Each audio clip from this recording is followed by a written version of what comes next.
So Gary Mula is with us today. I'm so excited about this. Gary and I found each other because I was looking for a producer to co-producer to help me with this album. Um, because the first producer that I was working with did not pan out like I had wanted it to, which was very hard for me. Um, I don't know, Gary, have you worked with anybody else like that who has like kind of come with their like tail in between their legs, kind of like, I don't know what to do next? Has It's that happened happened a couple before? times. It's happened a few times. Yeah, You just yeah. have such a great energy about you that it was so like I know that when we talked the first time, I I I felt really safe with you, Hmm. and I knew that my like artist self needed to feel safe Hmm. at that moment. um but I also knew that I like wanted to make decisions, but needed to like have like the bumpers Yeah, on, you know. yeah, you need support, Yeah, yeah. and somebody who resonates with what you're doing. I mean, Mhm. I think that if I can't figure out what somebody wants to do, then why would you want the job, Right. right? Hmm. So, I mean, I really don't even know who you were working with before, but I think that being a musician myself, the whole reason that you would do this is because you want to help other people open up and have that safe place, that fun, inspiring, like no limitations kind of feeling, and then to have that all the way through. So, Right. yeah, no, I seems like we got on pretty quickly.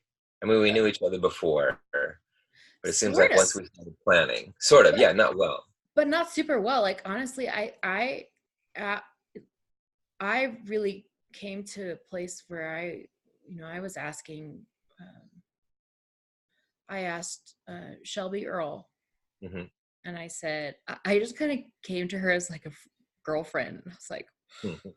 what do I do now? Like, I wanted to do this album, and everything kind of fell apart, and I still feel like these songs are worth it, but what do I do now? And she was like, Right. you know who you need to call?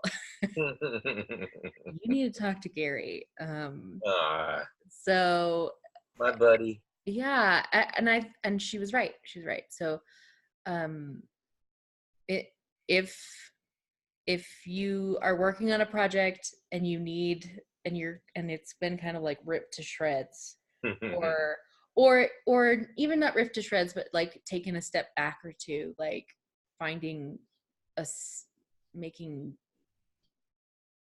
an exerted effort to find a safe place or safe people Yeah. to make the art happen the way it Mhm. needs to happen is really important. Yeah. Not easy to do, too. No. Like if Shelby hadn't said anything, where do you go? Well, it might not have happened. It might not have happened. Exactly. Right. So,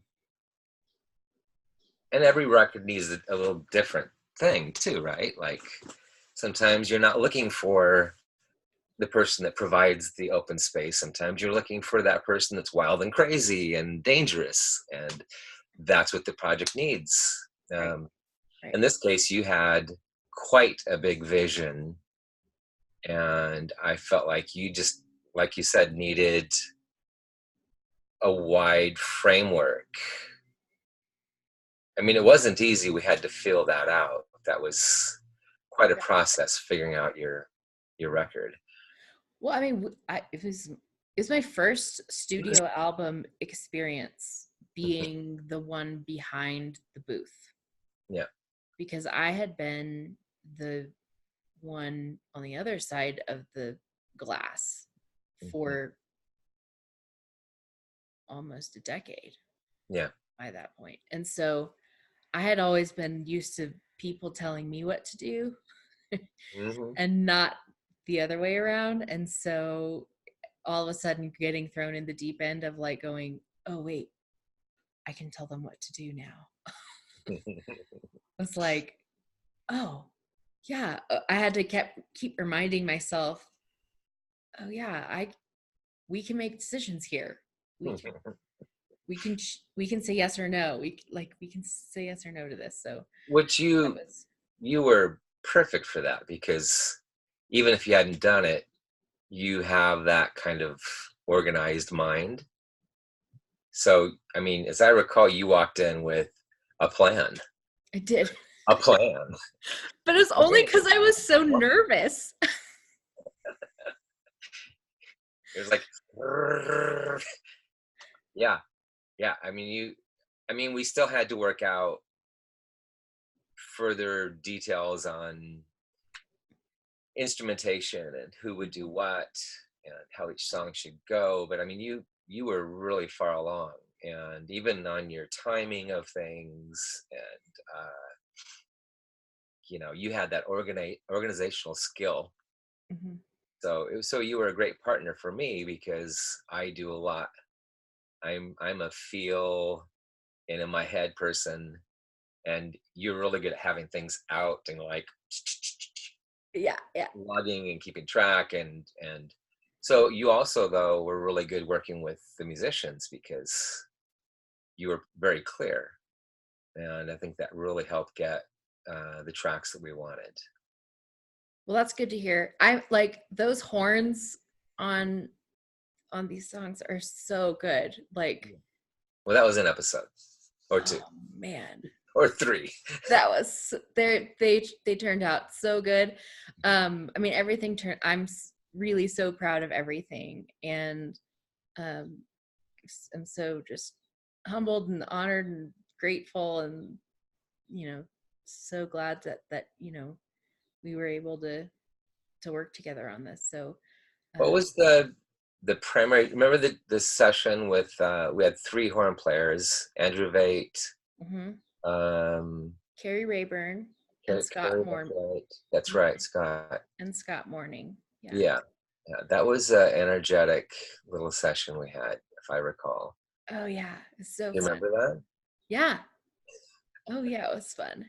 It was That fun because for the most part, first of all three guys are that's right. phenomenal horn players Yeah. in their own right, and um, they're all really good improvisationalists as well. And so they like there was like a 5-minute moment where I kind of like I sat back and I kind of watched them shift and click into gear, and they Oh all yeah. kind of like looked at each other like, oh yeah, okay, yeah, we're doing this, all right, yes. Hmm. And they like stepped up to the microphone and just went for it. It was Yeah. really really really fun to witness, and it was also really fun to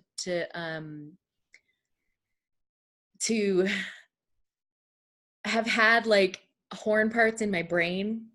Hmm. uh, um as a cellist, I have had like melodies that go through my brain, and I have like a single part that goes through my brain, and then I can say like I have this one thing that I've heard, and I sing it, and then the horn guys go like, oh yeah, and then you can do, and then you can do, and then we'll do, and then in an instant it's just this wash of just wall of horn, and it's Yeah. gorgeous. Yeah. Which Yeah, song? Which song was that? The there were like there were um, there were at least 3 songs, probably 4 songs that we used yeah, I'm multiple thinking of times. the R&B-ish song. I think Lacey played drums on it. Um, Safe was one where we did yeah, horns on. We did Horton's Hope, which had also a yeah, lot of River and horns on Soap. Yeah, it. yeah, Yeah. yeah. And yeah, it was really really neat. It Hmm. was really cool. Carrie Rayburn also played flugelhorn on Shade of Silver as well. Oh, it's funny. I don't remember that. Yeah. I just worked with him a few weeks ago. Oh, We awesome. we work maybe at least once a year. We'll do something, but I That's don't. Yeah, I don't remember that for some reason. Wow, that's cool. I remember it because I knew that Carrie was coming to the session, and Mhm. my friend Jess Aldridge, who was doing the instrumentation for that one specific song, he did the orchestration for that one song. He was like, well, what instruments do I have to work with? Uh-huh. And I like listed off all of the musicians that I knew were going to be coming through the studio at various times, and I knew Carrie like had flugelhorn like available, and Yeah. Jess was like, awesome. Wow. Great, I've never, so yeah. Yeah. Well, what talk to me a little bit about what you've been working on lately in the studio. You've got like guitars hanging behind you. Yeah, So this is my really, little mixing room. Uh, I'm working on three smaller projects right now, and I just finished up a long 3-year project with an amazing band called Sun Crow, who sort of on the other extreme end of the kind of music that I work on. I've wanted to move into heavier music. I grew up on it. A lot of my career has been more singer-songwriter, arty groups. And I've done a little of everything, but uh, kind of wanted to move back into the rock realm. And these guys are doing 12-minute songs, uh, very heavy, drony, but groovy at the same time. It's this really interesting mixture of heavily saturated, deep music. And so I'm super excited about that. Oh, and also another thing in the can is a band named Dumb Thumbs, who is Jesse Bond from the Maldives. oh yeah. It's his next thing, and we basically have an EP finished up and an LP that's sort of in the can waiting to be released sometime next year. And that's just fabulous. Really, really fun. Just love it. Super happy, super excited about it. So there's all kinds of stuff cooking. I mean, it's been a good last 3 years of since I left Columbia City Theater and moved into a buddy's house who has this mixing room on the property in a little cabin. Uh, so I work here every day, mixing, producing, whatever, and then I'll usually track in other local studios in town. Also have an amazing project with sort of a synthesizer guru kind of guy who lives down in San Jose. He goes by Fig 8, and we're probably 3/4 the way through tracking a full length record. And I fly down there, he flies to Seattle, and we work about once every 6 weeks. And it's very adventurous as well, because it's just super complicated, juicy synthesizer songs and all drum machine synthesizer. It's just beautiful work, and it's very different from anything I've worked on in many years. And so right now, variety is very important to me. Yeah. You know, Well, I remember right on the tail end of us tracking this album, you were just starting to lean back into the rock stuff. yeah, And I like the like Sun Crow, like I remember that band name. I remember you yeah, talking about them. yeah, yeah. We just started. Like I I think think when we because were tracking your record, we were just in negotiations with how it was going to go. yeah, And then about 4, 5, 6 months later, we started tracking. yeah. So yeah, I think I love singer-songwriters. I'm a Yeah. singer-songwriter, but I also grew up in rock, and I like experimental music. Like I don't like it to be safe. I don't Yeah. want things to be safe. It's boring to be safe. Safe is fun for a few minutes, and then you want to mix it up. Mhm. I think music should be adventurous, and it can be dangerous, it can be sexy, it can be smooth, it can be insane. Mhm. So why not do them all? Mhm. You Mhm. know, Well, uh, and you've been in Seattle for almost ever. for in my life, it's been forever. Yeah. Have you ever not been in Seattle? No, I was conceived in Seattle, born in Los Angeles, and then raised in Seattle. Yes. But I mean, have you ever like worked not in Seattle? I mean, I've worked uh, lightly. I mean, I've done some work in San Francisco, little bit of work in New That's right. York. Um, That's right. That's right. yeah, but I mean, but we're talking very small amounts. I mean, I've worked remotely too. Like I've mixed for people around the country. Oh yeah. Oh, it's all coming back now. It's all coming back Yeah, because yeah, you're just like you are this like you should not be a hidden gem of Seattle, but there's but an advantage to being a hidden gem too. I know, but I don't think you should be. It's very nice of you to say. I keep myself busy. I know, but I just feel like you've seen the Seattle music scene change so much. Yeah, I'm yeah, just like going through that like I'm going through the Rolodex of all of that in my head right now. So yeah. It's been a good. I really can't imagine. I can imagine living somewhere else, but when I think of living somewhere else, I have to judge it against what I've had in Seattle, what we have in Seattle, and it really makes you think hard about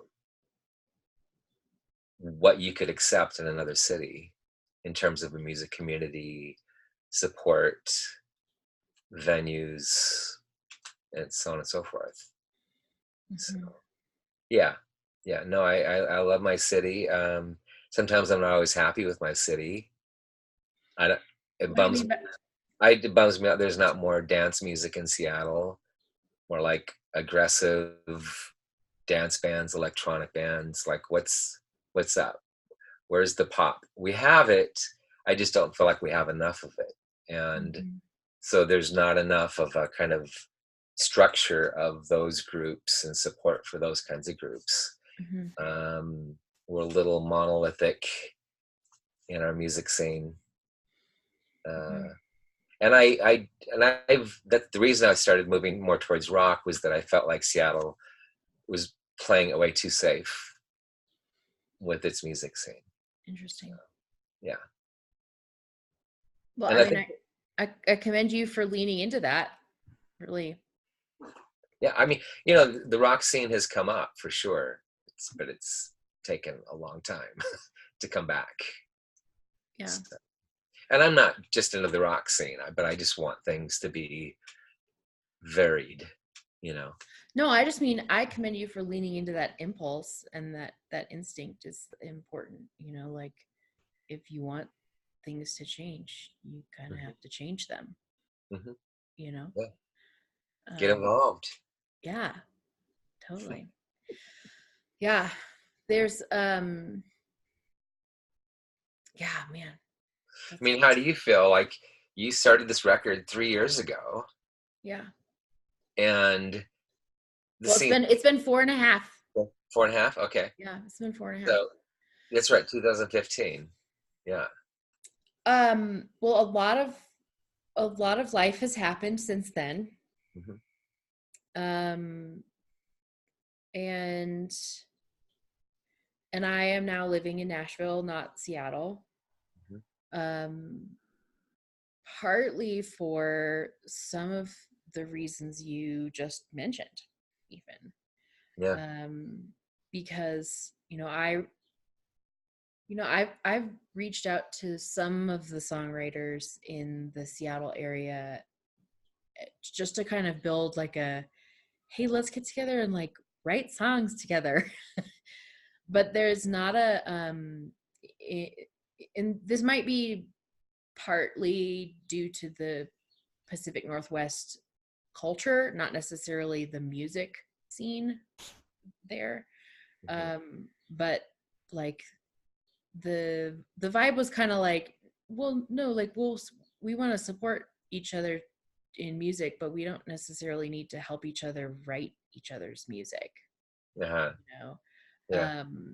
And so yeah, I mean, in my travels around the country, after I published my book, I encountered a couple songwriting groups, one of which was in Nashville, and I was like, oh my gosh, this is exactly what I've been looking for. Like, I really enjoy the craft of songwriting, um, and I enjoy getting better at it, and I enjoy watching myself get better at it, Hmm. and I enjoy watching other people get better at it. And it's not like a um,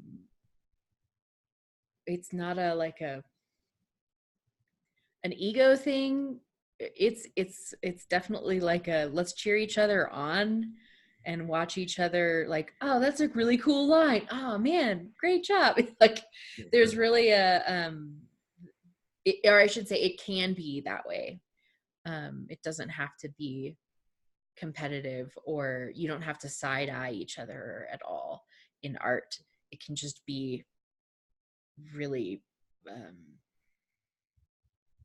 enjoyment of the art for what it is, Totally. and the experience of making it, Hmm. um so Yeah, I think that's yeah. that's missing here. Okay. Yeah, absolutely. I mean, I Yeah. know a few people that have started, singer-songwriter or songwriting groups, but it's an exception. It's rare that I've heard of stuff like that, Yeah. and usually industry towns usually have a lot more of that. Yeah. You know, I think Seattle really is not a music industry city. It's a music city. Hmm. It's not a music industry city. I think that's a different thing. Yeah. And there's advantages to that because it keeps things like you have lots of raw inspired talent here. Yeah. The refinement isn't always here, Yeah. right? The kind of like acculturated building of careers, it happens here. It's just that other towns created a better environment for that, I think. And that whole like writing together, learning together, the togetherness part, it's not a Seattle thing. But I don't know if it's necessarily you could be right. I You could be totally right. But I don't know if I think it might have to do more with the the Northwest culture than the Oh, I agree. industry thing. Yeah. But I think that's where, I could be wrong though. Whatever. You know how, like sometimes you put out whatever, you get back whatever you put out. It could have just been like wrong place, wrong time. whatever I was experiencing 4.5 years ago, whatever I was putting out, I wasn't getting back what I needed or whatever. Like Yeah. who knows? All I know is that right now in Nashville, there are, and other places, there are these wonderful little pockets of songwriters or other art forms that enjoy getting better at their art form Hmm. together, and looking at each other's art forms going, oh man, you did a great job with that. Oh wow, I wonder if I could do something like that. Oh yeah, that's pretty difficult. Yeah, cool. I'm gonna try doing that again. Yeah, maybe that's better. But yeah, you did a lot better job than I did. Oh, ooh, it's tricky. Like it's the the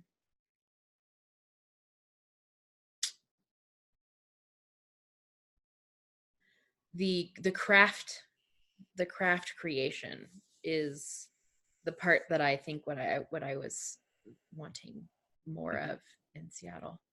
Yeah, Um, yeah. totally. But Well, I do think that like Seattle's got for one, I saw my apartment right now in Nashville's on like a fifth floor. It's on the top story of this one apartment building. And it's the highest building in the neighborhood. So I can see pretty much everything around. And I can also see mhm. that there's not much else to look at. So like having come from Seattle where there's like boom, Cascade Mountains, boom, Olympic Mountains, boom, Puget Sound, orca Yeah. whales, like all these, it's just so gorgeous. Mhm. I'm still learning how to find the the small beauties of Tennessee. Right, right. Hmm. That's super Hmm. cool. Yeah, it's That neat. is super cool. So, um, okay, so with these projects that you're working on now, how are you aiming for, or I should say, how are you facilitating these projects differently or the same than you did with mine? Well, every project's different because of the needs, right? So, like your project, it was such an orchestrated record. I mean, that was the idea from the beginning, pianist, songwriter, cello player that had visions of orchestral music with rock music, musicians, instruments, whatever. So it was inherent that there was a lot of like people handling and arrangement issues, whatever. I don't know that. I did the Kevin Sir record. We finished that about a year ago, and that was the Pastor String Quartet um, with Kevin Sir. So that was acoustic guitar, vocal, and four strings, and with a few little extras. Um, the A lot of times I'm doing very little. A band will show up and they have everything figured out, and I'm just advising and directing. But they're kind of like a horse that's ready to run, and you're just helping from an outsider's perspective make it better. So the destination, you get to a better destination. So a lot of times as a producer engineer, you're guiding, but sometimes you just get out of the way and people will get there on their own. And you can literally just stand back and do nothing but do the engineering part. Like I think Thumb Thumbs was a lot that way. So I mean, I was definitely engaged and helping, but they really knew what they wanted to do. So I'm lucky I can every now and again throw in the cool thing like, oh yeah, let's try that, and we do it. But for the most part, it's running by itself.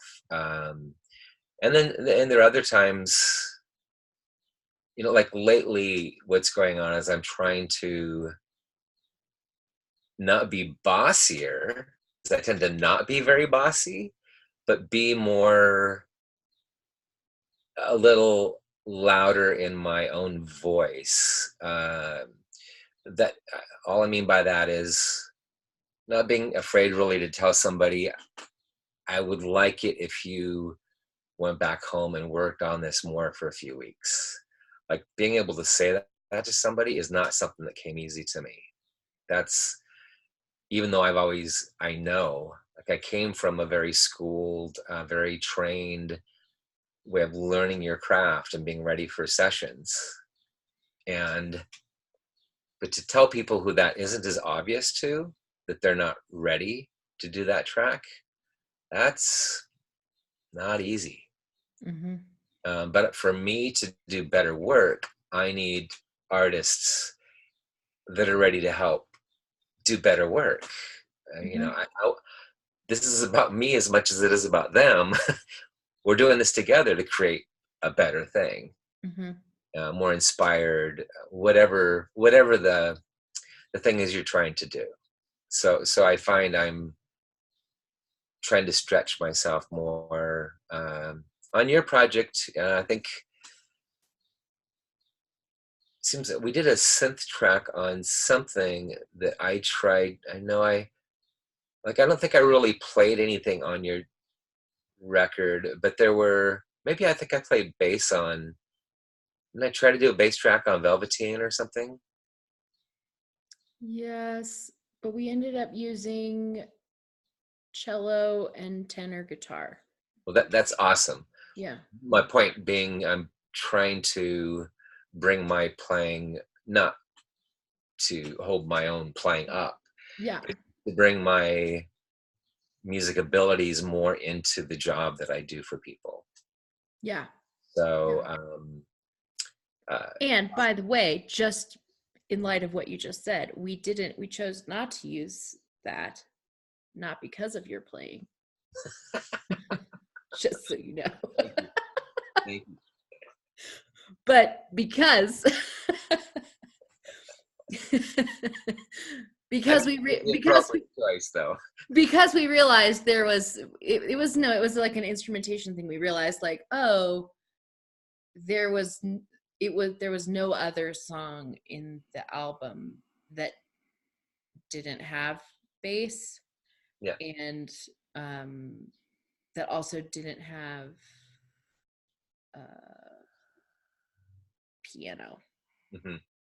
And so we like turned down the piano, and so we like made it just kind of vibe a little differently than the rest of the I songs. So cannot wait to hear it. yeah. um I'm so excited. you guys go check out all of Gary's stuff. I'm gonna put links to things that he's gonna send me Nope. here in a second. And um, if you're in Seattle, go say hello to him. He's likely in the back of most shows.